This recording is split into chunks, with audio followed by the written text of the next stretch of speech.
Hello, welcome to Karu Karu Time.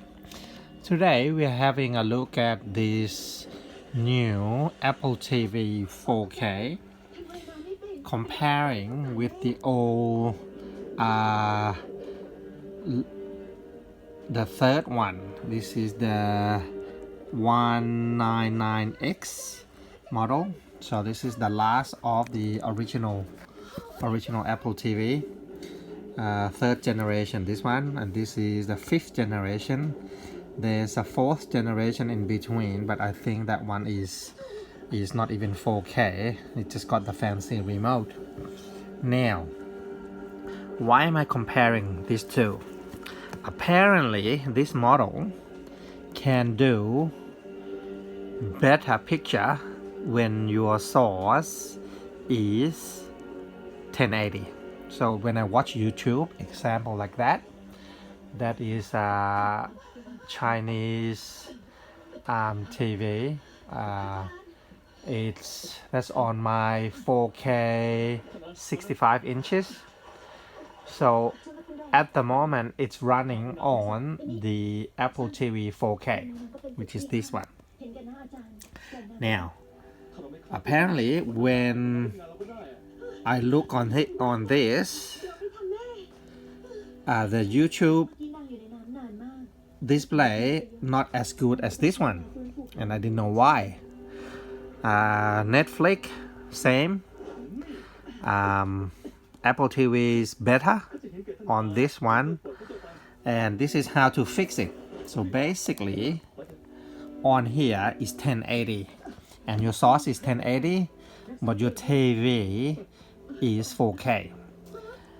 Now this one is automatically set to 4K when you first turn it on, or even though when you turn it off and on, it is coming out as 4K. All the menu is 4K and all the source that play on it is 4K. The problem is when the source is not 4K, then the picture is coming out fuzzy because it have to compensate. So what you need to do is just change the resolution of this one to only 1080. 50p is probably less strains on the TV and probably use a little bit less bandwidth. So that's how you make the picture quality the same, right? If you're trying to play it 1080p source and trying to push it out 4K, you'll have problem. So this is fixed already. So it's a lot more sharper, right? Or smoother, you don't see all it won't pixelate. That's the word, So that's how you do it. So this one, originally I got it for less than $100 a few years back, and this day it still hold its value pretty well. You can get one from eBay for around $80 Australian dollars. This one I only paid $200 Australian, and it's only 32 meg, I think. Only 32 meg on this one. 32 gig, what am I talking about? 32 gig, okay. Now Netflix and YouTube is not installed. You have to load the app. This one come pre-installed with YouTube and Netflix. And for me, I don't have fast internet, so my Netflix plan is not even 4K. But the reason why I bought this one because it's the same price as the 1080, the fourth generation one. So it's good value, but it's a little bit of hassle if your source, your clip on your YouTube is only 1080. So when it's pixelated, you need to change it to 1080. And if you turn it off, or like go to sleep, when it come back on, or if you unplug it, it will go back to 4K. So you have to change it back if you mainly watching 1080p contents. Now another thing is when you have it on 1080p, just before you change it to 1080p, while it's in 4K, make sure you log in to your YouTube, sign in, because when you change the resolution to 1080 and when you hit login, it's the resolution for the login page is 4K.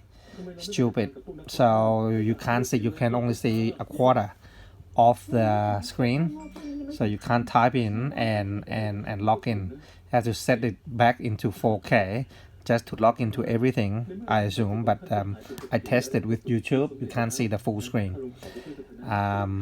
Maybe just a little bug, but it's there's a workaround. So this one is very simple to use, but I really enjoy this pressing, and you can, it's like a mouse pad on the remote, it's $80 remote. Just this remote is same price as the whole thing, but this only got 8 gigs, but picture wise, if you only have slow internet connection and you don't even have 4K TV, it's better to buy this one, I think. But and I don't need to set, I just leave my TV on autos detection, and it will find it if it's 1080 or it's 4K. So let's go to the TV and have a look. So this is my 4K.